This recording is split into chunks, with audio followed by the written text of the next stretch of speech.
What's up my loves, my name is Paige, this is Pages with Paige, and today we're going to be doing 7 on Sunday.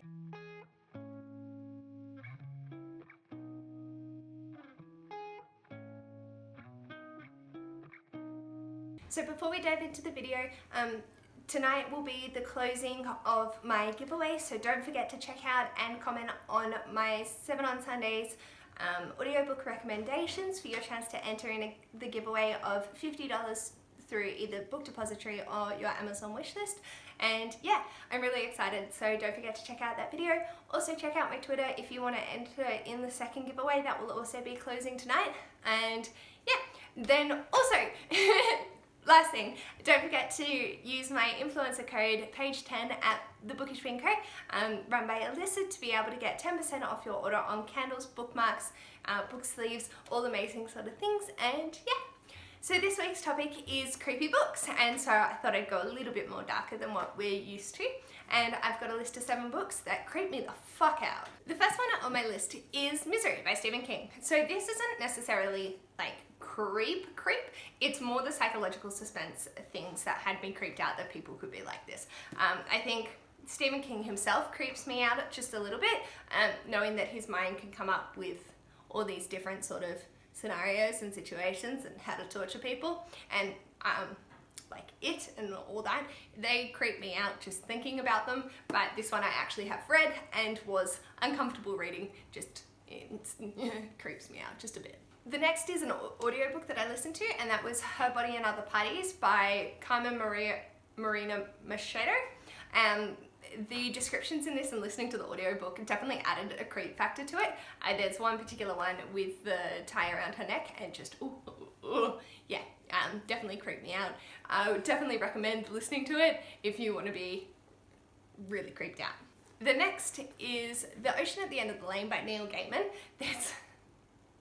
This is my best friend's, one of his favourite books, and I really did not enjoy this reading experience. I was creeped out for majority of it. There's the thing with the foot and the thing, and it just,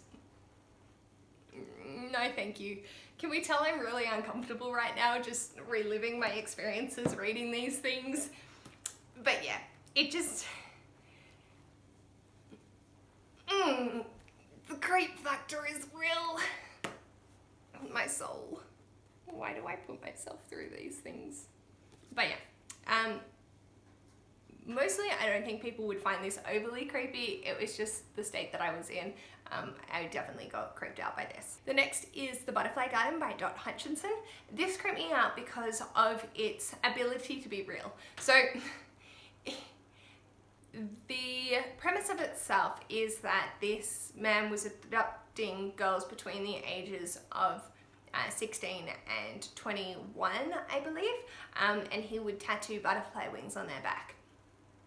But the creep factor comes in when they turn 21.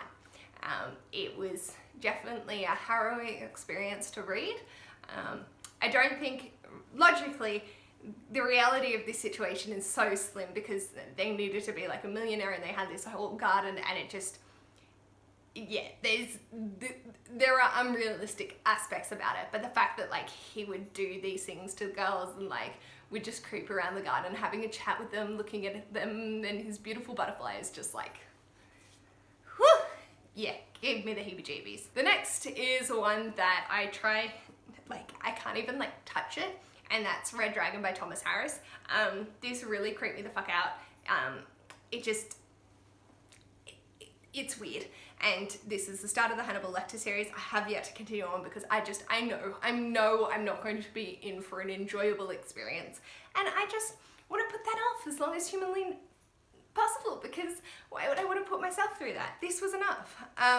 On the back it says sexual hunger, demonic violence, sinister logic, the lethal components of a deadly formula, driving a psychopath in the grip of an unimaginable delusion, a boastful killer who sends the police tormenting notes, a torturing monster who finds ultimate pleasure in viciously murdering happy families and calls himself the Red Dragon. It was creep. The creep levels were high. And yeah, so can't go into much more than that, but I was uncomfortable. Very, very uncomfortable. The next is more of the description creeper rather than actual creep, and that is The Picture of Dorian Gray by Oscar Wilde. I feel like it was more the depictions of his portrait as things progress that really creeped me out, and it was like just way too intense. And then I go and try and watch the film at like midnight and I'm like, what am I doing? So yeah, definitely very interesting and quite creepy in terms of the description. And finally, the last creep factor I'm holding with the tips of my fingers because I'm still uncomfortable with it, and that's Gaia by Junji Ito. Yeah, I'm uncomfortable, like, holy shit. This just, the creep levels, it's like blood, gore, cool, great, awesome, but like also it's like words are not happening because I am so uncomfortable I can't even form a coherent sentence. I literally said, no, I'm DNFing this, I'm done, I'm not reading this anymore when it hit a particular point, which triggered my epiphobia, or a fear of being sick. But then it turns out that I was able to conceptualize it. It wasn't actually that, it was them releasing air. And when I was like, I reconceptualized that in my brain, I was able to continue through the story, but oh my god, I was so uncomfortable the entire time. It's to the point of, like, a lot of reviews were saying that it was over the top, to the point of it being almost comedic, but for me, an absolute wuss. I was really uncomfortable and it definitely creeped me the fuck out. So these are just a few books that managed to successfully creep me the fuck out. I actively steer away from creepy shit. Like, I don't like being scared, I don't like being uncomfortable, so I will read high-hitting contemporary that doesn't creep me the fuck out, but is also harrowing to read about, rather than feeling uncomfortable throughout my entire reading experience, because no! And just holding this stack is making me really uncomfortable. So yeah, that was me. And my creepy books, like I said, I actively try and avoid creepy books because I don't like the experience of reading them. So why would I want to put myself through that? So finding a list of 7 was actually really challenging. But yeah, let me know in the comments below what's a book that creeps you the fuck out so I know to actively stay the hell away from it. And yeah, don't forget to check out both my Twitter and the 7 on Sunday audiobook recommendations for my giveaways, and using my code PAGE10 at bookishbeanco to get 10% off your order.